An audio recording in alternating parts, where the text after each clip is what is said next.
Talks with One. Welcome to your lovely channel. First off, before we proceed into anything, I have to sincerely apologize. We had so many things that we were trying to sort out, exams, life in general. But now we're back.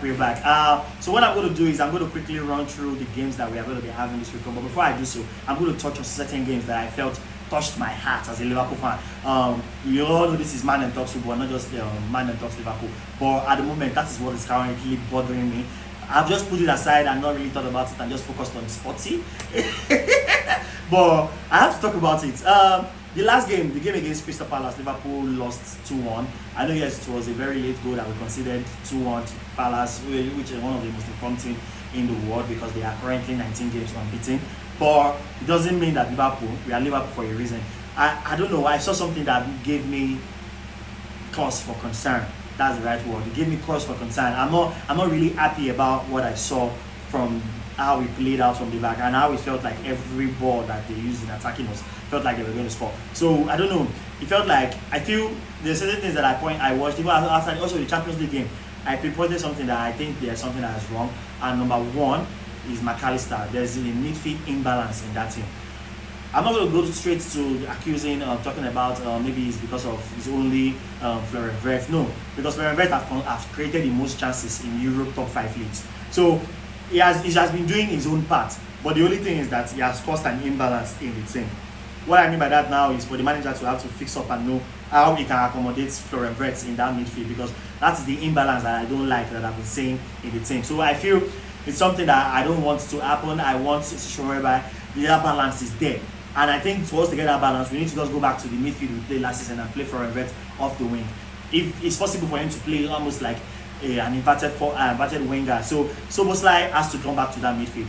Then all I know that we need to fix up. So now that takes me into the next thing I'm going to talking about, which is the biggest game of the weekend: Chelsea versus Liverpool. So we are having a very interesting game at Stamford Bridge. This game I've seen lots of draws recently. I actually cannot actually say who would win because Chelsea too have been going through their own recent slump and red card era. I hope they get the same thing, but it's unlikely because they've met Liverpool, they will turn up. At the moment, I feel that game is so unpredictable. I cannot even say who would win. Because of how bad my team have been for the last 2 games. In fact, if we even look at it, how we've not been stable the whole season. We've just been churning out results because of we have forwards that could score goals. So when we don't score, that means we are going to lose because we concede. That's not good. I want us to be able to. Last season we had that winningness in the team, and we were creating 3.9 chances a game. Now we are having Isaac and we are not creating chances for him. What's going on?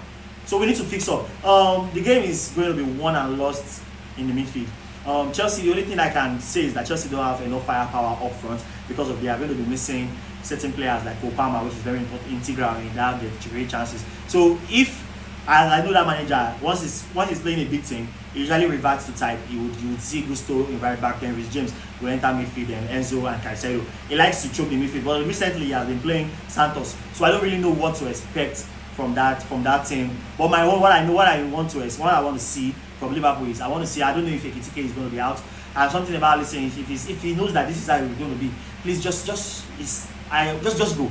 Because if Alisson cannot play 50 games or 30, 40 games a season, what's the point of having a first-choice goalkeeper that is earning so much? Then we'll be scared that a goalkeeper cannot play 3 games in a week. How can he be pulling hamstring? This one is too much now. Not too much. Let me calm down. Alright, so what I want to see from this game is I want to see us go back to type what we played last season when we won the league. I want to see McAllister, Gravenberch, Szoboszlai. Or if possible, play Curtis Jones. But I don't want to see Florian Wirtz in the midfield because it's against Chelsea. Caicedo is an animal. He's just going to be everywhere. So I don't want to see that. My prediction for that game, I think it's going to be a draw because I don't think Chelsea will want to lose 3 games in a row. So I think it's going to be a draw. But I think it will be a 2-2 draw or near 0-0 or 2-2 draw. That's how I feel. I'm not even confident in the team anymore to win this particular game. So we'll see. It's actually on Saturday, so we'll see what will happen. The other big game that's coming up is the London Derby. That's Arsenal on Sunday. They're taking on West Ham. So that game is going to be an interesting one because the last 2 home games, West Ham have actually got a result without Arsenal scoring a goal. That's a big start for you guys there. So you guys should think about it. So the last 2 seasons in 24-25 and 23-24, West Ham have actually gotten results, straight wins. So we don't know what to get. But this Arsenal is kind of different in a way. But you know how Arsenal are like. They will give you one kind of result, and all of a sudden you will start thinking that they are back, and before you know, they will bring out their real color. But we don't know what to expect. If it was Graham Potter, I would have said, okay, yes, they definitely lost. But now that is Nuno Espirito Santo, that's the new manager who has come in to replace Graham Potter, I feel like we might get a different result, and it might be defensive. Who knows? We might be able to get a result, but I still think Arsenal should have enough firepower to win this game. So I'm going to predict an Arsenal to win, which is going to be, I think 2-0. They always seem to keep clean sheets, so, and whatever they concede, they lose or draw points. So if they are going to concede in this game, it's going to be a draw. But if they don't concede, then they are going to win 1-0 or 2-0. The other games, I'm going to touch briefly on it. Is Brentford versus Manchester City. Oh, before I go to Brentford, why have I skipped my favorite teams, United? So Manchester United actually. Finally, they've not seen at last. They still not be able to win 2 games in a row. So, what I want to talk about now is what do Manchester United need to actually win games in the Premier League? And the game they are playing this weekend is against Sunderland. So Manchester United are going to be playing Sunderland at Old Trafford. On a normal day, this would be like a straightforward result. People will just say, oh, Manchester United is going to actually pick up and win this game. But we don't even know what to expect anymore in this particular game because of the manager and how adamant it is. Over the past couple of days, we've been seeing rumors that there are going to be managers that are already being set up to take his place, such as Oliver Glasner from Crystal Palace and Graham Potter, the former England manager. So we don't know what to expect yet from either of the teams. I think Sunderland are going to go into this game very confident because of their last result against Nottingham Forest at the City Ground. But this game is at Old Trafford.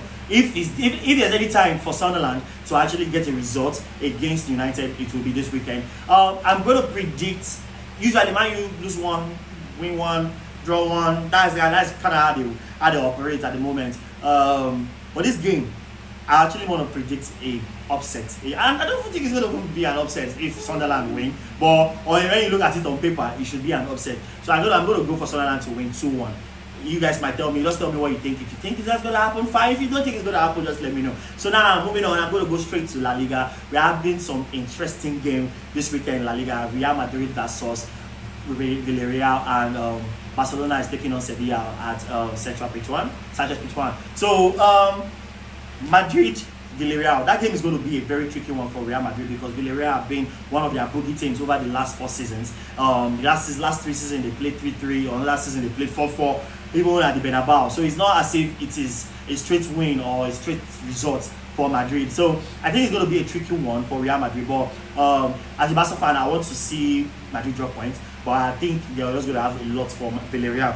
I feel Villarreal have edge over all the smaller teams. Kind of like how Elche is playing right now. Elche has just been doing well against the smaller team. That's why they're currently in the top 4 in La Liga. And Villarreal, they're also doing well. But this game, I think Madrid is just going to have enough firepower. And Villarreal is not a team that sits back. And once you don't sit back against Real Madrid, there's going to be space for Vinicius and Kylian Mbappe. So if there's that kind of space for Mbappe and Vinicius, then it's going to be messy for Villarreal, and I think Madrid is going to get a result. Either way, I still think Madrid is going to win. The firepower is still enough, so I think Madrid is going to win 2-1. It's going to be a close game that most people think. Then Sevilla versus Barcelona. This game over the years has always been one of the games that I've enjoyed watching when I'm watching La Liga. Major reason is because of how open it's always been. It's almost kind of like the game between Betis versus Barcelona. It's always open, tricky, lots of goals, always enjoyable game. So which meaning I'm going to enjoy myself. But there's a downside to it. It's just that I think there's a doubt for Lamine Yamal. Lamine Yamal not being able to play would make it an evil playing field because now Barcelona will have to depend on Lewandowski, Rashford, and maybe Rooney Badji. And Rooney Badji has not shown to me that he's ready for this higher level yet. So if Barcelona should end up, and they're already missing Rafinha. So now missing Rafinha, Fermin Lopez, Lamine Yamal, that's a lot of firepower that they're going to be missing out from the team. So I think that game is going to be more closer just because of the players that are going to be missing. This is actually the best time for the international break for Barcelona because they really need players to come back fit. Okay, yeah. So that's actually my review of the weekend game. So guys, let us know on Monday we're going to be having proper Man Them Talk Football. This is going to be a full studio session. So please don't forget to subscribe and like and click and share this content. Help us grow this content, grow this community.